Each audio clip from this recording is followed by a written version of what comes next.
conversar com o meu querido amigo jornalista Bruno Barreto, ele que vai conosco falar um pouquinho sobre como é que está a temperatura da política das eleições no nosso querido estado do Rio Grande do Norte, né, o clima em Mossoró, na região, né, falar um pouquinho sobre eleições para governo e Senado.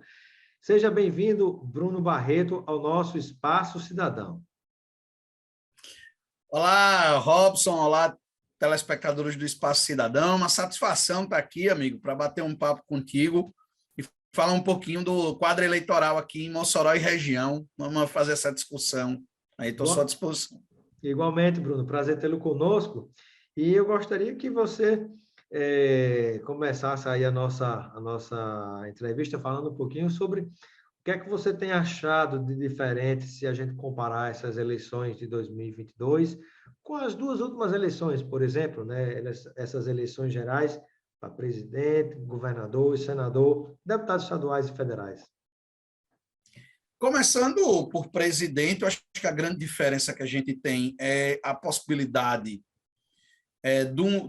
de termos o primeiro presidente a não conseguir a reeleição. Nunca tinha acontecido, Fernando Henrique, Lula e Dilma se reelegeram, né? E o outro fato que tem de diferente é que é a primeira vez que a gente tem um ex-presidente eleito democraticamente disputando a eleição em situação democrática, porque Getúlio foi ditador e depois ele foi eleito presidente, né? Getúlio perdeu a eleição de 1930, deu um golpe de Estado e depois foi ditador aí, a maior parte de 15 anos, né? Foi presidente por 15 anos, a maior parte do tempo aí em condições de ditadura, né? Só um curto período ali de 3 anos que ele governou democraticamente na Constituição de 34. Então, teve Rodrigues Alves, mas eu tenho muita dificuldade de considerar a República Velha uma democracia. Era uma democracia liberal excludente, né? Quase ninguém votava, né? Mulheres não votavam, pobres não votavam, era uma parcela muito pequena da sociedade que votava, mas Rodrigues Alves ele foi eleito em 1902 e foi eleito novamente em 1918, só que ele acabou não tomando posse porque ele pegou gripe espanhola e morreu, né? Era a Covid lá da época, né?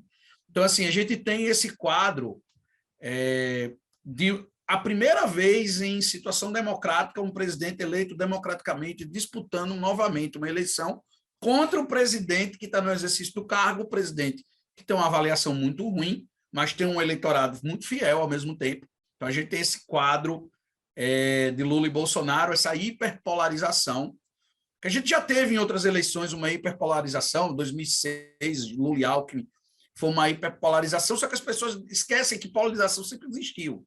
E elas ficam tratando como se polarização fosse uma grande novidade na política brasileira, só que ela sempre existiu. Sempre existiu, né? E não há como você não polarizar, principalmente quando você pensa, a eleição quando tem 2 turnos, por exemplo, né? Como é que você não vai, né? Você termina funilando e polariza, mas o problema não é a polarização, é a violência que a gente tem agora, né? O problema é o tipo de polarização que a gente tem.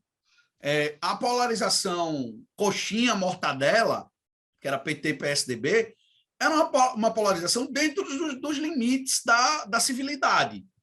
Era como a pessoa do Flamengo brincando com a pessoa do Vasco, né? Aquele negócio que você chega até a xingar, mas é um negócio mais tranquilo. Ninguém deixava de se falar. Exatamente. Por causa de PT e PSDB. E com o Bolsonaro, a presença de Bolsonaro radicalizou a discussão política. Então, assim, as pessoas passaram as famílias passaram a se ficar mais divididas, porque, diferente do PSDB, que tinha uma postura institucional, Bolsonaro ele passou a mexer com alguns afetos de uma direita, do reacionarismo nacional. Então, assim, passou a envolver questões de gênero, questões de sexualidade, religião. Isso aí inflamou demais as pessoas. Então, a gente tem um quadro bem diferente de polarização, e aí a gente tem um presidente disputando a reeleição contra um ex-presidente. E não é qualquer ex-presidente. É um ex-presidente que foi reeleito, que fez a sucessora se reelegeu E ele, quando deixou o poder no final de 2010, ele tinha quase 90% de aprovação. É a maior aprovação da história, ele é considerado até hoje, até porque não gosta dele, reconhece que ele foi o melhor presidente que o Brasil teve, que é Lula. E hoje, hoje você compara dois mandatos, né? Você compara dois governos do que foi o presidente Lula com o que foi o governo, está sendo ainda o governo de Bolsonaro, né? E justamente isso me parece que dá essa disparidade já grande de diferença de Lula bastante à frente, né? E no caso do Rio Grande do Norte, né, Bruno? Me parece que nós temos a chance... Só sobre essa questão de Lula e Bolsonaro, só para pegar aqui, perguntou aqui a avaliação de Bolsonaro. Ele tem um ótimo bom de... Bolsonaro, a avaliação do Bolsonaro, ele tem um ótimo bom de 35%, um regular de 19% e um ruim péssimo de 46%. A aprovação de Bolsonaro é de 39% e a desaprovação de 56%. Nessa mesma pesquisa, perguntaram qual é a lembrança que ela tem do governo Lula. Aí é 55% de ótimo bom, 20% de regular e 25% de ruim péssimo. E uma aprovação de 57%, desaprovação de 39%. É uma diferença. Isso aqui a gente está falando de lembrança. Isso não é o que aconteceu quando ele saiu em 2010. Isso aí tem lembrança, pós-Lava Jato, pós-governo Dilma, que deu uma diminuída. É o que se chama o voto retrospectivo, né? Exatamente. Então, assim, essa avaliação retrospectiva de Lula ainda é melhor do que a atual avaliação de Bolsonaro pós-Lava Jato e tudo que a gente sabe que aconteceu. E quando a gente vai para governo aqui do Rio Grande do Norte, eu acho que o grande fato novo que a gente tem é a possibilidade de ter uma reeleição. Em porque primeiro Dilma turno, foi reeleita em 2006. E no primeiro Rosalba turno, não foi... botou Iberê assumiu o cargo em 2010, né, para o mandato tampão, não conseguiu se reeleger. Rosalba não conseguiu se reeleger. Rosalba não conseguiu nem disputar, né, a eleição. E se disputasse, teria uma votação pífia. Não conseguiu se reeleger. Robson foi eleito, não conseguiu se reeleger. Então, a gente tem 16 anos que um governador do Rio Grande do Norte não consegue se reeleger. Então, Fátima, ela é a primeira governadora... O último foi Garibaldi, se não me falha a memória, né? Não, foi Vilma. Foi Vilma. Tá certo. Porque depois... Vilma, 2006, derrotando Garibaldi. Tem razão. E a única vez, e é a primeira vez neste século, que a governadora que vai disputar a reeleição inicia o processo liderando as intenções de voto. Porque em 2006, Vilma não iniciou o processo liderando. Quem liderava era Garibaldi. Então, teve aquela virada espetacular de Vilma na reta final, diga-se de passagem. Ela virou, abriu, ganhou no primeiro turno e confirmou no segundo. Numa eleição, essa sim, hiperpolarizada, Vilma e Garibaldi também foi uma eleição hiperpolarizada. Era só eles dois, praticamente, e teve um segundo turno ali com uma margem muito pequena, tanto é que eles tiveram praticamente as mesmas votações. Vilma demorou... Uma eleição memorável. 70 mil votos só. Uma eleição memorável, inclusive, né? Acho que foi a eleição mais disputada que a gente teve nesse século aqui no Rio Grande do Norte. Foi de 2006, acho que foi a melhor eleição, inclusive, assim, que eu tenho. Primeira que eu cobri como jornalista de governo, mas é uma eleição emblemática, assim, foi uma eleição que teve um bom debate, um debate muito no campo das ideias. Vilma botou a questão das privatizações na discussão, isso foi colocado, esse confronto, e Garibaldi se perdeu nesse debate, e era um debate que estava reproduzindo o debate nacional, porque Lula e Alckmin também estavam discutindo isso. Então, assim, reproduziu aqui no Rio Grande do Norte, Vilma colou em Lula e ganhou. Então, assim, hoje a incumbente é Fátima, e ela não tem uma grande aprovação dela na média das pesquisas. Eu trabalho com gráficos, com números, eu sou um nerd de política, me considero assim. Então, na média das pesquisas de agosto, Fátima estava com 48% de aprovação, 42% de desaprovação. Num quadro desse, dá para ela se reeleger até no primeiro turno, porque a aprovação dela está melhorando. Ontem saiu duas pesquisas. Uma da Seta, ela manteve ali 50%, e outra da Brahmani, que ela desgarrou a aprovação dela, que vinha ali empatada com a desaprovação, agora é maior, é 47% a 42%. E arredondando é 48% a 42%, que está na média das pesquisas. Então, o quadro da avaliação de Fátima está melhorando. É como se o eleitor tivesse agora encontrando uma justificativa para votar em Fátima. E a justificativa está na aprovação. Então, assim, é o fato novo, é a governadora. E sem dúvida equilibrou o estado do Rio Grande do Norte, né, que por muito tempo estava na situação de grande dificuldade, né, Bruno? Eu acho que tem outro fator O grande também muito acerto dela foi importante, a viu, Bruno? recuperação fiscal do Estado. Recuperação Ela fiscal, conseguiu. né? Sem dúvida, e E isso equilíbrio, aí. pagamento de funcionário em dia, né? E tem um outro E há fator, uma Bruno. comparação com os dois últimos governos de Rosalba e Robson, foram dois governos muito mal avaliados, e agora ela tem essa comparação porque o governo dela tem uma avaliação melhor do Sem que esses dúvida. dois governos. E aí, outra coisa que colabora é que ela jogou xadrez muito bem no processo de pré-campanha. E nesse xadrez bem jogado, ela deixou a oposição sem qualidade para enfrentá-la. Porque os candidatos que tem para enfrentá-la não são candidatos fortes. Stevenson ele até poderia ser bem mais forte do que. Só que ele está fazendo a campanha num estilo muito heterodoxo. E isso vai acabar fazendo o eleitor nem perceber que ele é candidato. E Isso ajuda muito ele. fazendo a campanha tentando, achando, na verdade, que o tempo que a gente está vivendo hoje seria o mesmo tempo que nós Então, vivemos 2018. em 2018. Hoje é completamente diferente. Não há mais esse Mudou. clima para antipolítica, é muito diferente, né? E, infelizmente, ele parece que não conseguiu perceber isso e bate na mesma tecla, né? Cometendo um erro estratégico terrível, E o infelizmente, outro para é ele, Fábio Dantas, que né? vai perder a eleição, né? Fábio E Dantas Fábio Dantas com também. carimbo na testa É, das 4 folhas atrasadas. e que antes não Facilitaram muito a assumia, vida dele. a figura de Bolsonaro, e de última hora tenta, né, assumir a figura de Bolsonaro, né, que foi um É erro. desespero para ir para o segundo turno. Exatamente, né, Para um erro tentar forçar o estratégico segundo para turno. ele Só que o que. cenário hoje, Robson, é de vitória de primeiro turno. Eu fiz aqui, antes da gente começar, eu fiz uma planilha aqui, só com os votos válidos. Na pesquisa Brahmani, Fátima está com 52% de votos válidos. E na pesquisa SETA, que foi aí da Band Natal, Fátima está com 59% de votos válidos. Então, assim, é um cenário muito desenhado de primeiro turno para a governadora. Na média das pesquisas, ela está nessa faixa aí, ela está na faixa de 58% de votos válidos. Exato. Então, é um cenário muito bom para a governadora. E vamos já falar também sobre o Senado rapidamente, mas um último ponto importante ainda, eu acredito que é um diferencial dessa eleição para o Rio Grande do Norte, especialmente, é que há uma chance real, né, de nós termos, pela primeira vez na nossa história, um presidente da República alinhado diretamente, do ponto de vista partidário, pessoal, político, com um Com presidente da a governadora. República, né? Um presidente da República alinhado com a governadora de estado, no caso do Rio Grande do Norte. Ou seja, tendo a eleição de Fátima, provavelmente um primeiro turno com a eleição de Lula, se não no primeiro, no segundo turno, essa é uma realidade, nós teremos isso, né, que me parece que esse cenário configurará, acho que algo muito otimista para o estado do Rio Grande do Norte, essa sintonia direta de presidente da República com governador de estado, né, que sempre nessa de sintonia acabava se tendo ou uma situação que atrapalhava o estado, ou como agora que se tenta prejudicar o estado de uma maneira muito explícita, né?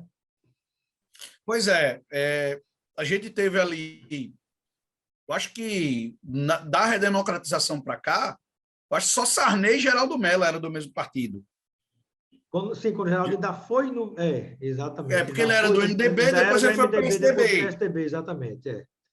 Mas você pegar ali, Colera do PRN, Agripino do PFL, Fernando Henrique do PSDB, Garibaldi do PMDB, mas PSB, Lula, PT. Veja o seguinte, Geraldo Mello era MDB, o PMDB, mas ainda assim ele não tinha um controle partidário, não é uma exceção partidária, um nível de sintonia, né, com o PMDB, como o próprio Sarney, como né, Lula e Fátima tem. como Lula e Fátima, né, um nível de sintonia partidário, pessoal. O nível de sintonia, né, é outra coisa. É outra coisa, né?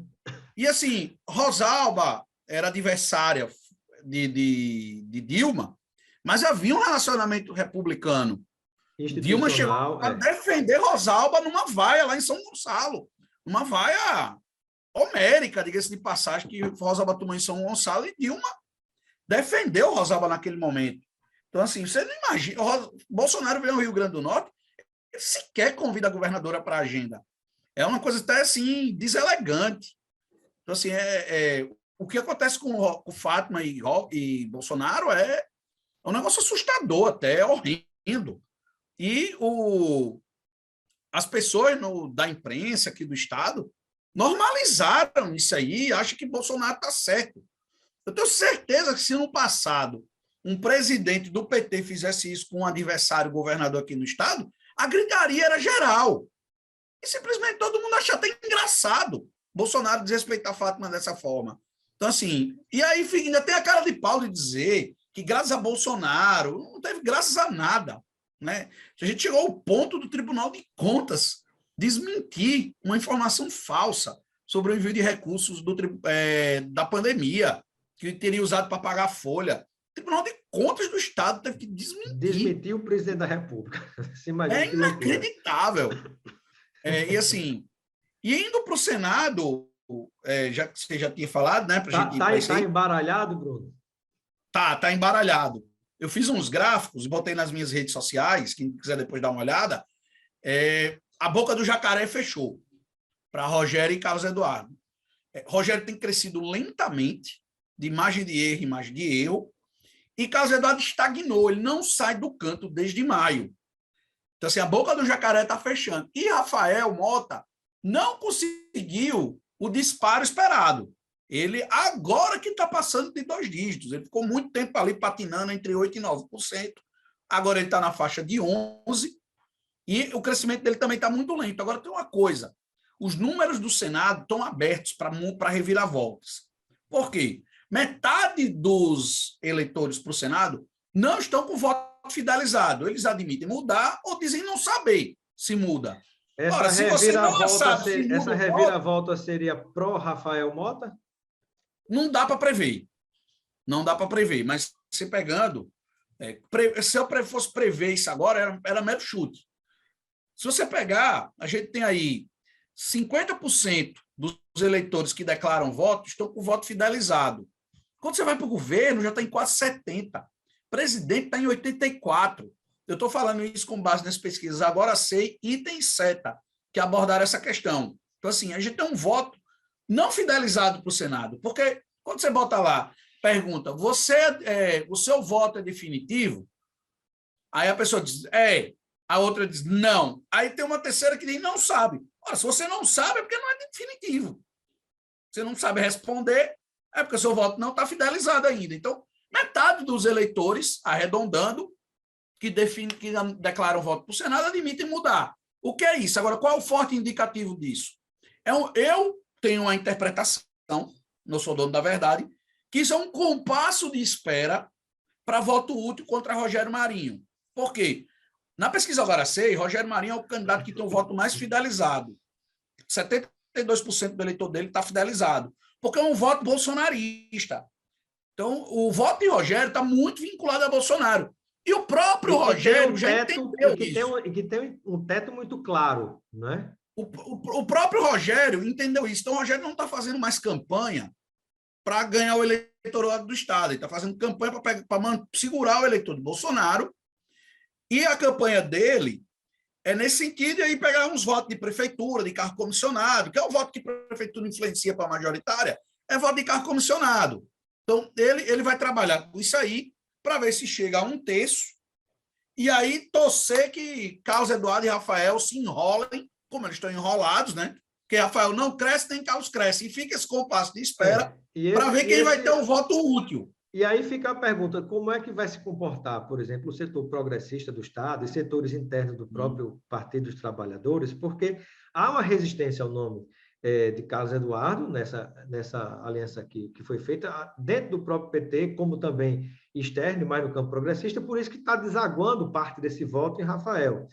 Rafael pode até crescer e ser o senador, né? Ou, de repente, esse campo progressista pensar o seguinte, há um risco de que nessa divisão se eleja Rogério Marinho, que é quem menos o PT quer, quem menos o setor progressista quer.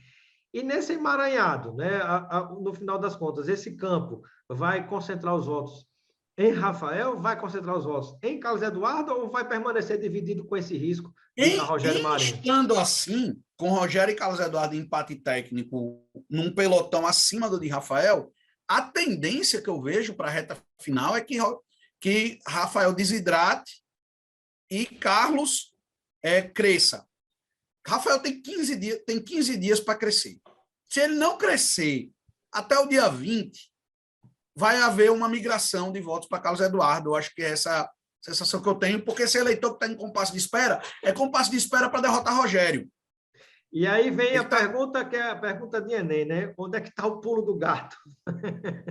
O pulo do gato, para mim, é Carlos Eduardo declarar apoio a Lula. Ele fica fazendo uns L's nas fotos, nos vídeos, mas tem que declarar voto a Lula. E ele está demorando muito. Quanto mais ele demora em declarar voto a Lula, mais facilita a vida de Rogério Marinho e dá esperanças a Rafael Mota. Ele tem que declarar voto a Lula, é um eleitor lulista. Eu acho que ele tem que colar em Lula. Agora, porque Carlos Eduardo tem um déficit de credibilidade muito alto. Porque ele já foi Bolsonaro, já foi Lula, agora é Lula de novo. Aí não pode dizer que vota em Lula por causa de Ciro. Já meteu o pau em Fátima, agora é aliado dela. Então, assim, e ele tem esse déficit de credibilidade. E tem um outro problema. Ele é muito ruim de movimentação. Ele se movimenta muito mal, ele não consegue juntar apoio.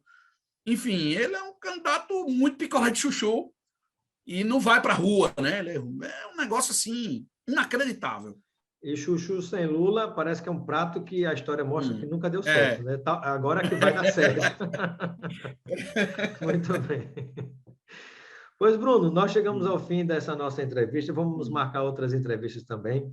Eu quero agradecer sua participação no nosso Espaço Cidadão. Seja sempre bem-vindo. E eu deixo o momento final para suas despedidas junto a todos aqueles e aquelas que nos acompanham. Só agradecer, Robson, pela entrevista, dizer aqui que em Mossoró o prefeito é muito bem avaliado, está com 84% de aprovação, mas a influência dele na majoritária é mínima, porque aqui Lula ganha, Fátima ganha, talvez ele consiga desequilibrar para Rogério no Senado, né? Ele apoia Rogério e Fábio Dantas. Agora, o peso dele mesmo, isso é uma coisa, você é cientista político, você sabe disso, o prefeito influencia mesmo em disputa proporcional. Porque aí o peso da prefeitura, como é muito candidato, o peso da prefeitura... Em cidades pequenas é que é mais fácil, né, essa influência ser maior, né? Mossoró é uma cidade de médio porte, né? Então acaba tendo alguma influência. Geralmente, os candidatos mais votados aqui são os candidatos apoiados por quem está na prefeitura, e ele vai acabar aí conseguindo, pelo menos, fazer os candidatos dele, Jadson estadual e Laurência federal, serem os mais votados na proporcional na cidade. Há essa chance, mas elegê-los, eu não sei, porque está muito difícil fazer projeção na proporcional esse ano, e eu estou empurrando para frente. O pessoal fica perguntando, mas eu estou empurrando para frente para fazer a projeção bem feita. Perfeito. Muito obrigado, Bruno Barreto, jornalista, pela sua participação no Espaço Cidadão. Valeu, Robson. Seja sempre bem-vindo. Um abraço. Um abraço.